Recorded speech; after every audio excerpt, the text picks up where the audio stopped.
പ്രാർത്ഥിക്കുന്ന ഒരു ചേച്ചിയുണ്ട്. ചേച്ചിയുടെ പേരെന്താണ്? എൻ്റെ പേര് ബാലാമണി അൽഫോൺസയാണ്. അതെ, കൺവേർട്ടായിട്ട് 20 വർഷമായി. അപ്പോൾ ഞാൻ പഠിക്കുന്ന സമയം മുതൽ ചെറുപ്പം മുതലേ ഇതിനെക്കുറിച്ച് കേട്ടിട്ടുണ്ട്. അപ്പോൾ ഇവിടെ ആയതുകൊണ്ട് സ്ഥിരം വരും വന്ന്.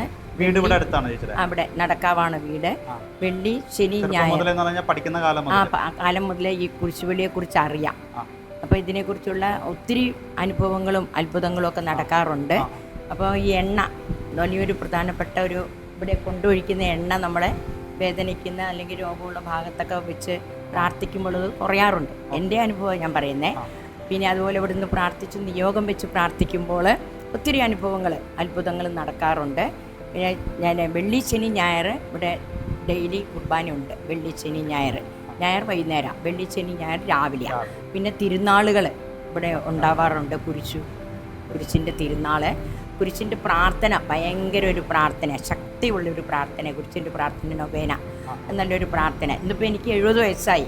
അപ്പോൾ 70 വർഷങ്ങൾക്ക് മുമ്പെന്നല്ല, 1786 ഇത് സ്ഥാപിച്ചിരിക്കുന്നത്. അപ്പോൾ അത്രയും വർഷത്തെ പരിചയമുണ്ട്. അപ്പം ഞാൻ വന്നതിന് ശേഷം എനിക്കറിയാവുന്നത് ഇതിനകത്ത് നല്ലൊരു അനുഭവമാണ്. ഈ കുരിശ് വളരുന്നു എന്ന് പറയുന്നല്ലോ, അത് ഞങ്ങൾ ആ ചെറുപ്പത്തിൽ വരുന്ന സമയം ഇത്ര ഇല്ല. അത് ഉറപ്പാണ്. ഇത് ഇത്ര ഇല്ല. ഞങ്ങൾ വരുന്ന സമയത്ത് ചെറുതാണ്. പിന്നെ അതിനുശേഷം വളർന്നതിന് ശേഷം ഇത്രയും വലുതായിട്ട് കാണുന്നേ. മറ്റേ ഇതിന്റെ താഴെ ഇത് ഇങ്ങനെ ഒരു സംഭവം ഉണ്ടല്ലോ, അപ്പൊ അതിന്റെ താഴെ മാത്രമാണ് കണ്ടിട്ടുള്ളൂ. താഴെയായിരുന്നു. ഇല്ല, കണ്ടിട്ടില്ല. അപ്പം ഞങ്ങൾ വരുമ്പോ ചെറുതാണ്. അതിനുശേഷം ഇത് വളരുന്നുണ്ട്. അപ്പൊ അത്ഭുത കുരിശെന്നൊക്കെയാണ് ഇതിനെ കുറിച്ച് പറയുന്നത്.